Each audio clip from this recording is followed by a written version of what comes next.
Hello kindred longevity lifestyle designers, this is Zach here with secretsoflongevity.com.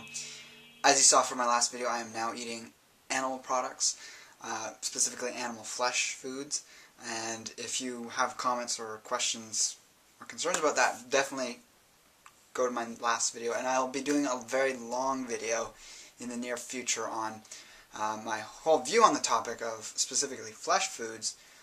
Now the research I'll be sharing from that video will also apply to eggs and dairy and things like that.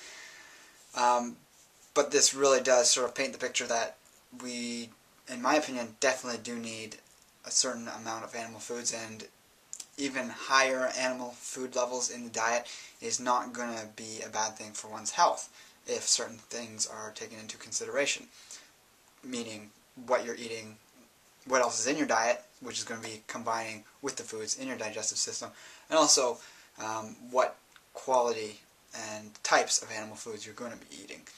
So it is definitely my opinion at this point, after a long time sort of being pretty negative about animal foods, actually more so flesh foods than dairy or eggs, but I have now definitely come to realize that animal flesh is not something that we should avoid at all costs. And, you know, it's just the evolution of my understanding, and having come into my own health challenges and coming across new research that really did point the way to meat being perfectly okay to eat. And specifically for my own constitution, it's a wonderful thing for me to be consuming right now.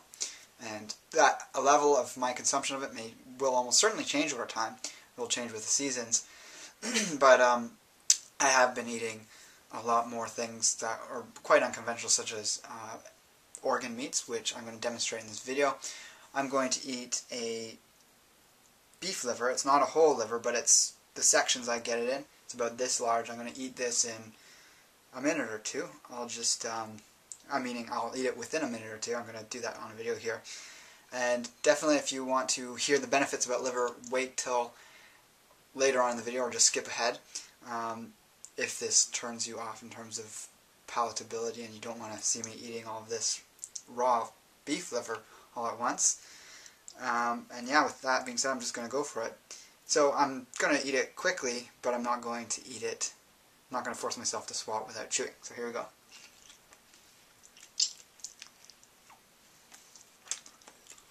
Comes apart very easily in the hands.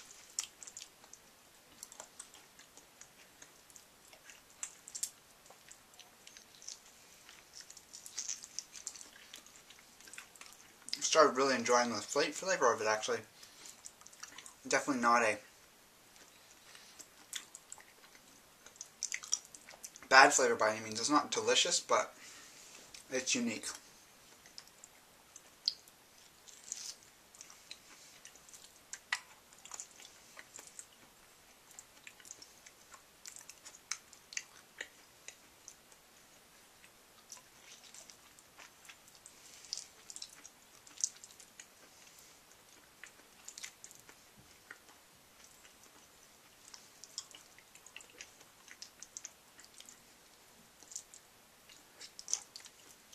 A little messy. You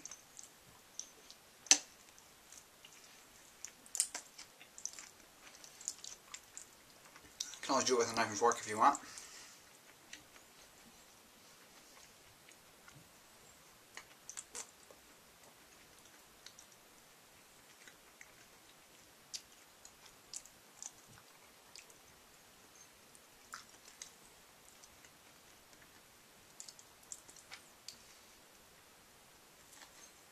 Some tough parts on here. It has sort of ligaments and things on one side of it.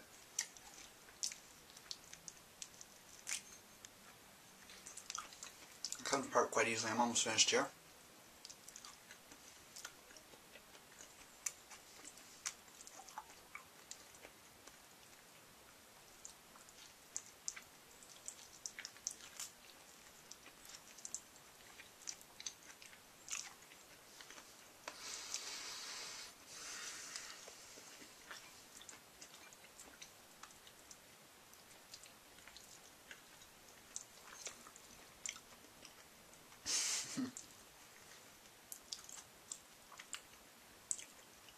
Probably going to get a lot of flack for this one, but I'm setting the comments to pending approval.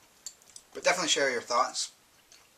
And I'm only just going to do that just so that I'm sure there's going to be a wave of certain people having something negative to say, and if it's just blatant trolling comments, I'm not going to approve those, obviously.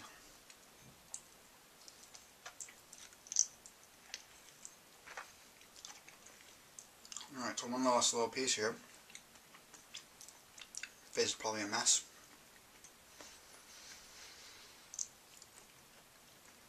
Down the hatch it goes. So I'd say that's probably about 2 minutes. I'll check the timer in a sec here.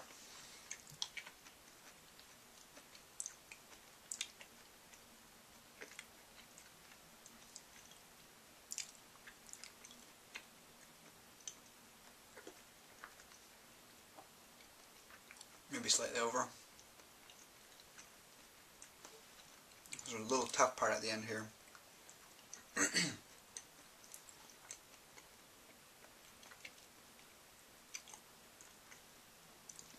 And there we have it. So it was actually 3.5 minutes, but you know, I wasn't trying to win any kind of eating contest here. Just wanted to show that on video. I know it's a little shocking for some, but it's just something I wanted to show that's pretty easy to do.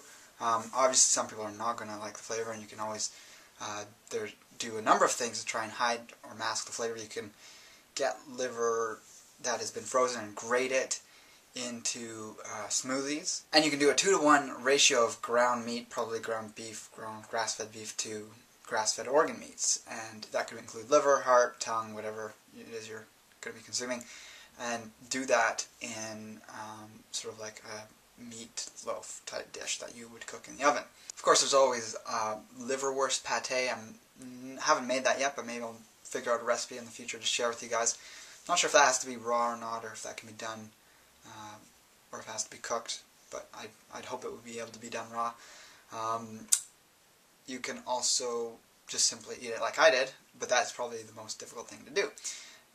Now, the benefits of eating liver raw is that obviously there's going to be a lot of delicate nutrients that could be damaged in the heating process. Chinese medicine recognizes that raw liver is more replenishing to liver yin, whereas cooked liver is more liver yang. And that just makes sense in terms of the idea that cooking changes foods to become more yang in character.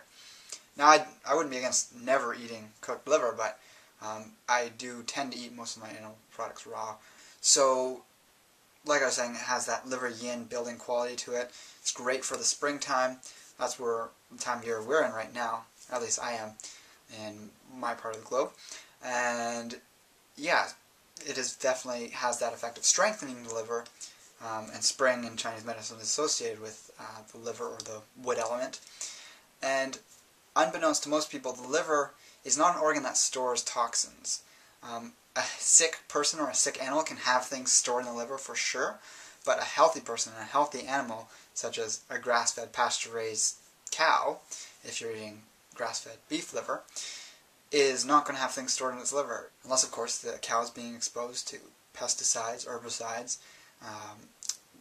excessive grain. They're going to perhaps get more fat in the liver, and that's not going to be ideal because that's an unhealthy thing to be happening. You know, when ducks and geese are force-fed grain to fatten up their liver, which is foie gras, I don't think that is a healthy thing at all. It's definitely a delicacy in the cooking and sort of restaurant world, but it's something as unnatural that is naturally going to be unhealthy.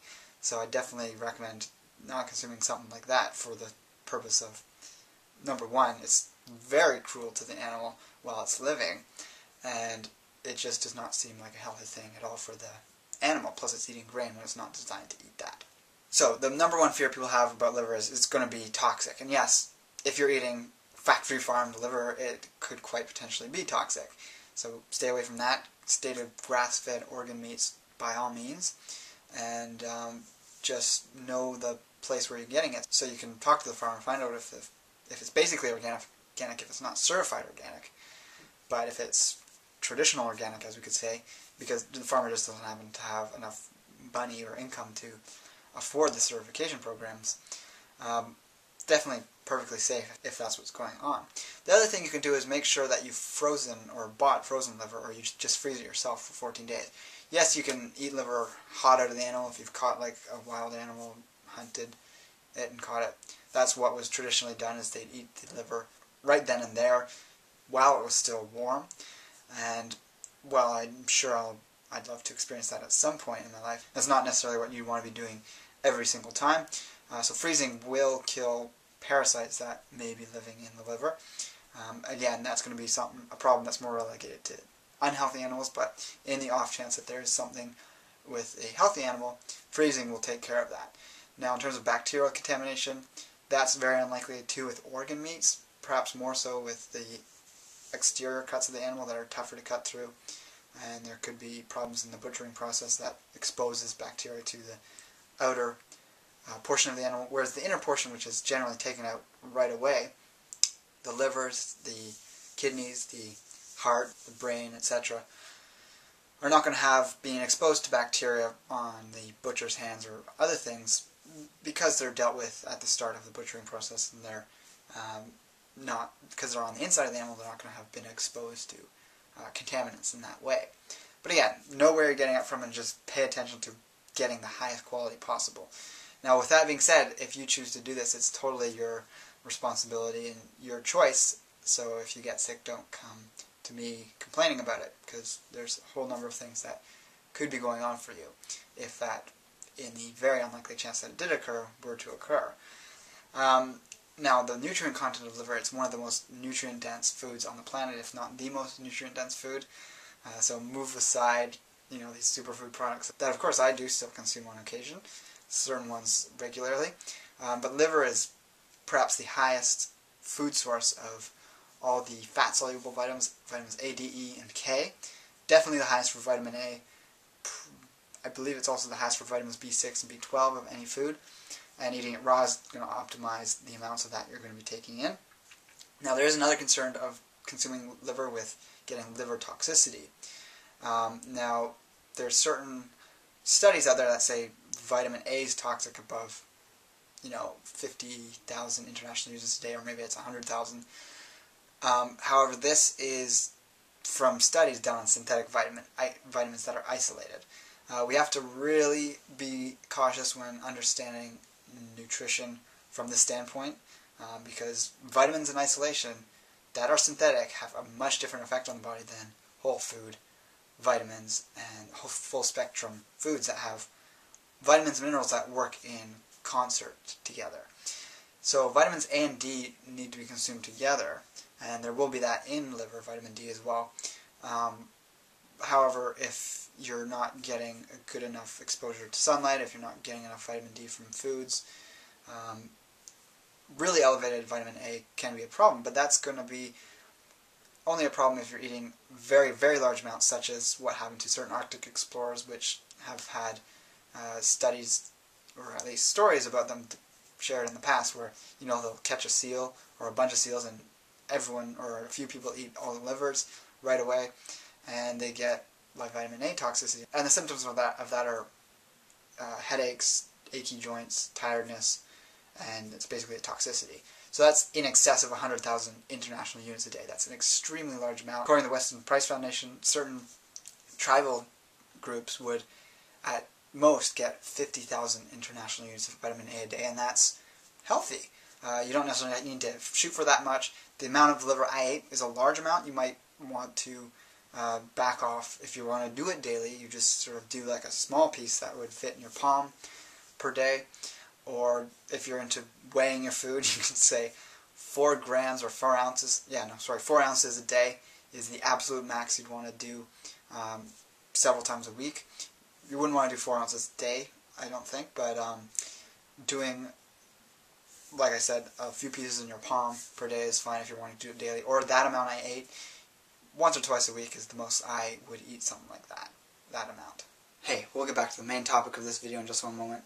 I wanted to let you know, however, that if you're really enjoying this video, or perhaps you're a regular subscriber, and you'd like to see me continue making regular postings on this channel, Secrets of Longevity, or perhaps even increase the frequency of these postings, of these well-researched videos, and even the articles on my site, I would really appreciate any contribution you're able to make to support me through any of the affiliate links listed below. There's a menu bar that you simply click and it pops down. If you're watching this on another platform other than YouTube, you can double click this video and it'll take you to YouTube, where you can then click this bar that'll pop down to give you these links. So like I mentioned, there's affiliate links. These are all companies I highly recommend and purchase for myself, and I get a percentage of anything that you purchase through these links, and that obviously would support me. And then there's also a link to a donation page on my site where you can make a PayPal donation, and you can also set up a phone consultation if that's something you're interested in doing. So with that, we're going to get back to the video, and thank you for any support you're able to give to me. Also take into consideration that chicken livers have a lower content of vitamin A, whereas the beef liver will have higher of vitamin A and probably some of the other fat-soluble vitamins. So all those vitamins are very crucial for building strong bones, strong health throughout the body, but also specifically strong teeth, which you don't think of organ meats, or even meat for that matter, being connected with teeth health, but it is, because it has the fat-soluble vitamins, these activators that work on helping the body uptake nutrients, uptake the calcium, uptake the magnesium, boron, and all these other things, and then embed it into the teeth, as well as the bones. So one way of reversing cavities, I've done a series on remineralizing the teeth, and I'm going to add another video to that, sort of an update, because I was not talking about organ meats and more animal-based foods. But foods high in these fat-soluble vitamins are very good for the teeth and strengthen them. And that's been shown by numerous case studies and numerous testimonials. Now, the other nutrients in liver is there's something known as the anti-fatigue nutrient, which hasn't been identified as something specifically, but it's a quality that livers recognize to have that's unique to liver, and that's why it's really popular among athletes and other high-performance individuals. So it has the ability, just in that small amount per day, even if you're only doing like a few capsules full of raw liver in powdered form, it's going to have an effect of boosting your energy levels. That can be related to B12. Of course, it's all so nutrient dense, it's going to be boosting to energy levels in that way, but it does have something unique in it that has this anti-fatigue effect. Now, that I have heard that it's only present in the raw, and this might be something that is damaged by cooking liver.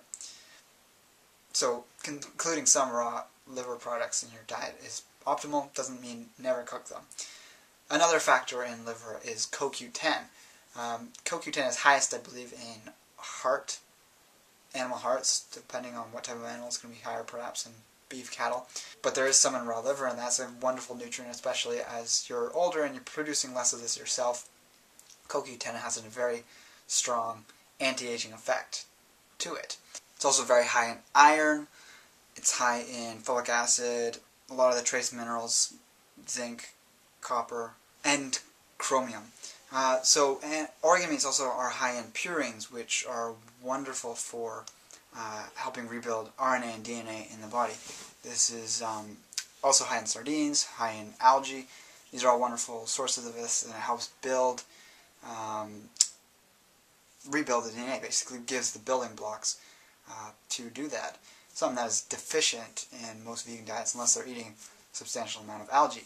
Now, you can, to some degree, consume too much of this, and that's when you hear about people getting gout and stuff. That's more, again, relegated to the types of people following very unhealthy diets. Yes, they're high in animal products, and probably eating a lot of liver and onions, but they're eating unhealthy forms of these foods, factory farmed or grain-fed varieties of these foods. They're living an unhealthy lifestyle. They're eating excessive amounts of all types of acidic foods, and that all together builds up in the system and causes excess uric acid buildup in the joints, which leads to problems with gout. That's not going to happen overnight. That's not going to happen from a little bit of liver consumption. And this also goes to mention that Max Gerson, in his original protocols for healing pancreatic cancer and other forms of cancer, was to basically juice a liver and consume the juice. And unfortunately, his daughter took that out of the program, but I believe they still do desiccated liver tablets or powdered liver capsules. And I think that's more because of the flavor, not because she's against it. But generally, that's understood as a vegan healing program, yet it has liver in it. It's interesting to note that. So just being against something because it's an animal product, I think it's foolish, because you're cutting yourself off from a whole spectrum of foods in the animal kingdom that have very healing properties to them and have been used in healing practices for many millennia. Specifically, again, we're coming back to the Chinese medicine paradigm here. It's been used for well over 2,000 years, perhaps over 3,000 years, as a healing and medicinal food, recognized as one of the 6 delicacies in the Li Qi, which was a handbook on rituals of high society.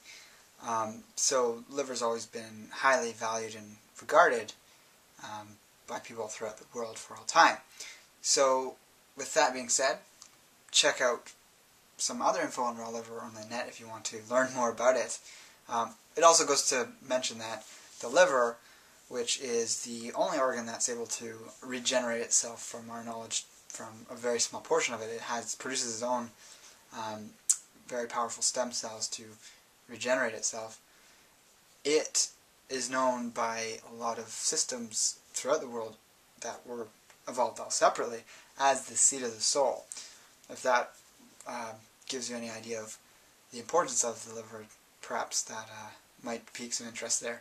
So it goes to mention, again, coming back to that idea of the toxicity in liver, that you're not going to be cleansing the liver when you do these elaborate cleanses. If you're consuming a large amount of olive oil with grapefruit juice or lemon juice mixed in with it, and perhaps other things depending on the program, all you're doing is flushing the gallbladder and just squirting out bile, which is kind of a waste in the sense that bile and cholesterol is a very important resource your body produces to digest fats.